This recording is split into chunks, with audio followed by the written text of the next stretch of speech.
Super J and Mad Mike, welcome you guys to another kick-ass video on our WrestleCave YouTube channel. As always, we're trying to bring you guys the coolest and newest WWE Mattel action figure unboxings, cool WWE matches with Mattel action figures, reviews of Raws and SmackDown's pay-per-views as well, Throwback Thursdays, WCW crazy stuff. Anyway, this time we're showing you guys another generation of professional wrestling, another organization. This time we're showing you NWA/WCW from the years 1982 all the way through 1995. Now this 88, I'm going to have to go ahead and change that number. But here, as you can see, you've got a collection of some of the greatest stars between 82 and 95. You've got some Hall of Famers in this group, and we're going to start out on the far left there, if you could. I'd like to start out with the one of the newest figures we've got here, Brian Pillman in WCW attire. Brian Pillman was a member of the Cincinnati Bengals before he came to WCW and started wrestling, so that's why you see him with the orange and black tights there. He's got a pretty cool white Brian Pillman shirt. But Brian Pillman was tag team champions in WCW, and once he had a singles run, he really was ahead of his time, if you ask me. But nonetheless, Brian Pillman had a great career in WCW, eventually moved on to WWF before his passing away. Right next to him, we've got Big Van Vader. And Vader was the man in WCW. When I started watching wrestling, right around 1993, there was a man in WCW called Vader, and he was just a monster, a mastodon, and would just basically beat the hell out of anybody and everybody he could. He was WCW champion, United States champion. He did a lot in WCW, and he put a lot of good guys over. Right behind him, we've got a guy back from the 1980s called Magnum Ta. Magnum Ta was a United States champion. He had rivalries with the Four Horsemen and other guys. Magnum Ta ended up getting hurt in a motorcycle accident, and his career was cut short back in the 1980s. But Magnum Ta, if you watch any old school stuff in the 1980s with NWA or WCW, you'll see Magnum Ta on there, and you'll be pretty happy. Right next to him, we've got the British Bulldog. And the British Bulldog, as you know, started out his career in the WWF in the 80s, but with the British Bulldogs tag team, he eventually went on his own singles run. And for whatever reason, he left WWF for a year and went to WCW. And when the British Bulldog went to WCW, he was a main eventer. He was fighting against Vader, Sid Vicious. He was fighting alongside Sting. Had some memorable matchups in WCW before returning to the WWE in 1994. Right all the way in the back there, we've got one of the coolest figures. This was a Comic-Con exclusive, San Diego Comic-Con exclusive, the Shockmaster. And the Shockmaster started out his career in the WWF as Typhoon, and also part of the Natural Disasters Tag Team Champions. But he went on to WCW, and they tried to have him be the Mystery Man with Sting and a few other partners in Fall Brawl 1993.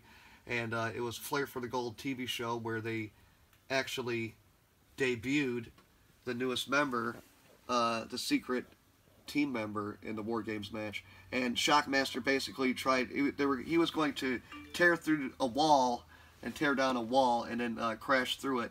And when he came through the wall and it broke, he fell flat on his face. The helmet he had ended up breaking in half, flying all over the place. And you could hear the people laughing. It was a live skit that they did.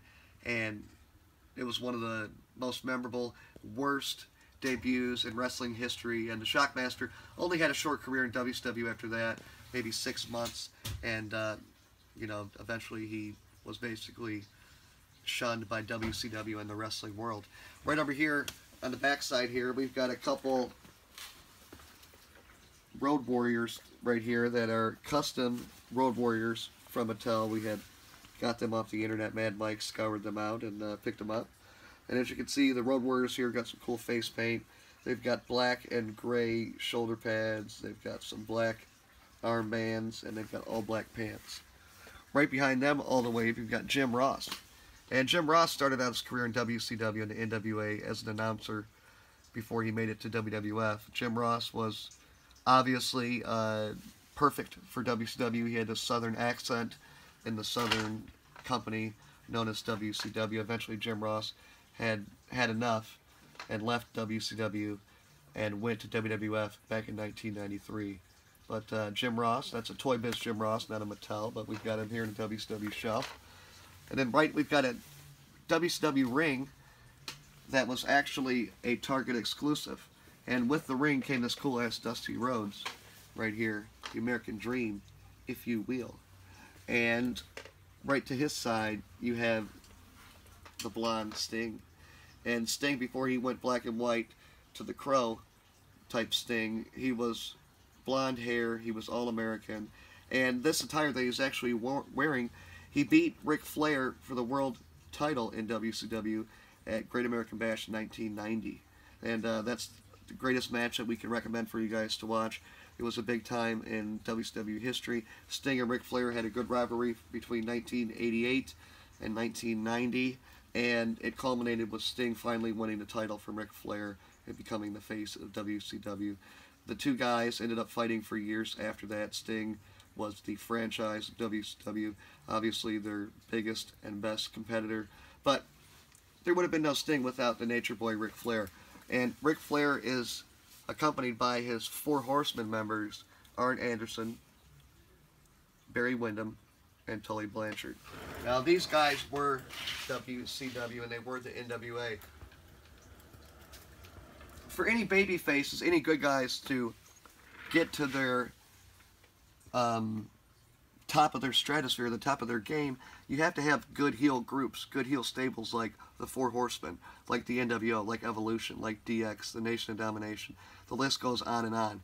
When you have a stable group, heel group, bad guys, that can go ahead and beat the shit out of the good guys and make them look bad and get the fans booing them, and against them, you know, they can really put the good guy over. And that happened at Great American Bash 1990 with Sting.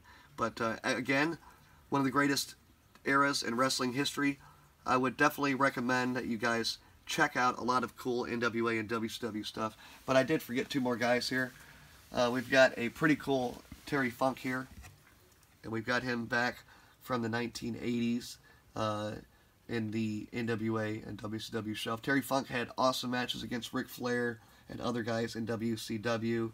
And right next to him we've got Ravishing Rick Rude with the short hair. And as you know, Ravishing Rick Rude had a great career in the WWF as a heel Intercontinental Champion. He had rivalries with Jake the Snake Roberts. He had rivalries with the Ultimate Warrior, most notably.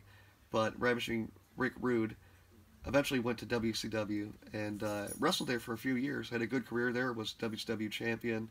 And eventually, him and Sting in 1994 had a great matchup in Japan. And Rick Rude, on the outside of the ring, had got his back tore up. And he had a ruptured disc in his back, which led to him having problems with medications, and which ultimately led to his death. But Ravishing Rick Rude was definitely a great character to have in WCW at the time in the early 1990s. But there you go. You've got one of the greatest eras of wrestling history, the NWA WCW. I recommend you guys watch some matches from NWA on the WWE Network from late 1980s, from 87, 88, 89, even the early 90s with WCW. They had a lot of great talent at the time, which it came from WWF, and which would eventually leave WCW to go to WWF. So again, there's the era of the NWA and WCW from the years 1982 through 1995, all the way up until 1995. Please check out more videos on the Wrestle Cave. As always, we thank you guys for watching. Give us a thumbs up, like us on the bottom. Also, comment below. Tell us what you guys think about the NWA and WCW at the time. And if you're able to watch some of it on the WWE Network for the first time, please tell us your thoughts. And as always, subscribe. Also, hit that bell. It will have any videos that we send, that we make, will get sent right over to you guys. But again, thanks a lot for checking out the Wrestle Cave. The best collection of WWE Mattel action figures out there, and the coolest fucking guys out there to check it out with. Super J and Mad Mike, as always, peace the fuck out.